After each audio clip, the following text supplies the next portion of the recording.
Benarkah seorang murid dari Nabi Isa alaihi salam sekarang masih hidup? Tidak banyak tahu dan tak menyangka, bahkan seorang umat Nasrani pun yang saat ini mengaku pengikut Nabi Isa tak mengerti jika sampai saat ini salah seorang murid Nabi Isa alaihi salam ternyata masih hidup. Dikisahkan pada masa kekhalifahan Umar bin Khattab, saat itu wilayah Qudusiyah yang termasuk kota besar di Persia berhasil ditaklukkan sahabat Sa'ad bin Abi Waqqas. Pada suatu kesempatan, Umar bin Khattab pernah memerintahkan Sa'ad mengirimkan sahabat Nadlah bin Muawiyah untuk menaklukkan Hulwan yang masih termasuk wilayah Persia. Dengan kekuatan 300 tentara berkuda, Nadlah melakukan pengepungan kota Hulwan dalam beberapa waktu lamanya hingga mereka menyerah dan menyatakan takluk kepada Madinah. Lantas Nadlah bin Muawiyah memutuskan kembali ke Qudusiyah dengan membawa jizyah dan ghanimah yang banyak. Di tengah perjalanan, mereka singgah di dataran di bawah pegunungan karena telah masuk waktu salat.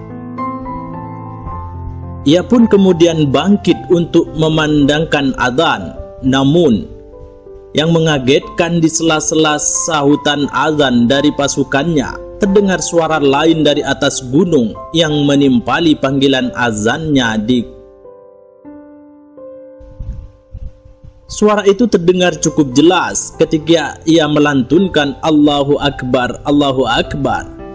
Terdengar suara jawaban, "Engkau telah mengagungkan Zat yang Maha Besar, wahai Nadlah." Ketika ia melantunkan Asyhadu an la ilaha illallah, terdengarlah suara jawaban, "Itu adalah kalimat ikhlas, wahai Nadlah." Ketika ia melantunkan Asyhadu anna Muhammadar Rasulullah, maka terdengar suara jawaban, "Wahai Nadlah, dia Nabi Muhammad sallallahu alaihi wasallam itu adalah orang yang diberitahukan Nabi Isa alaihi salam kepada kami."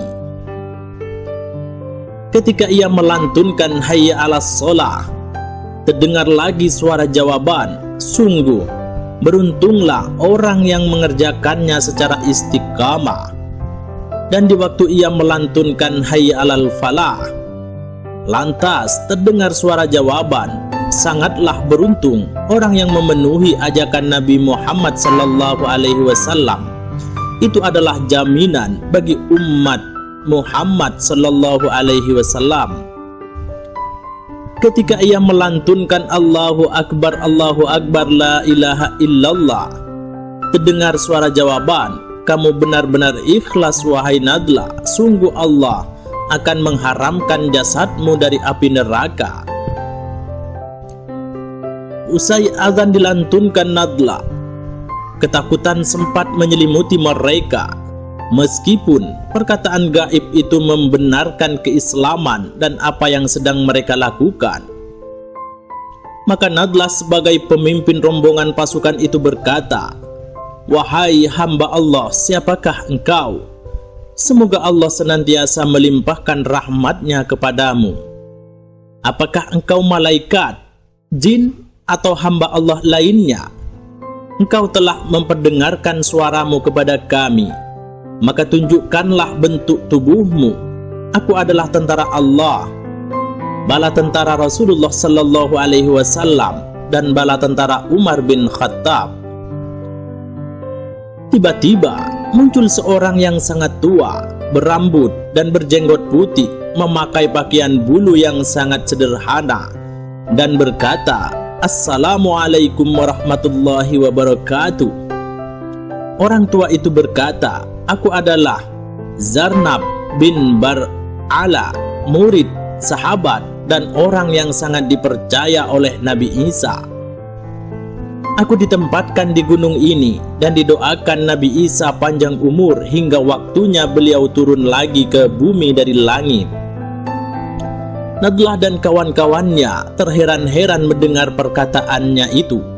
Kalau melihat begitu tuanya, bisa jadi memang benar perkataannya itu. Tetapi tampak sekali kalau dia masih sangat kuat dan kokoh di balik penampilan ketuaannya.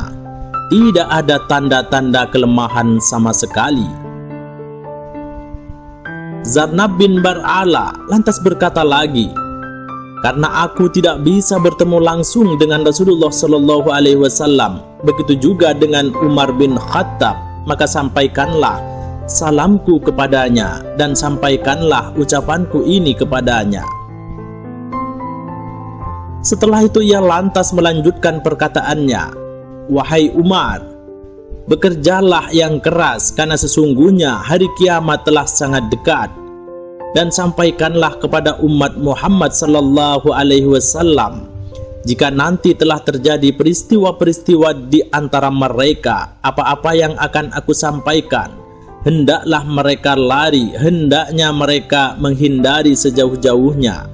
Jangan sampai terjatuh kepada hal-hal itu."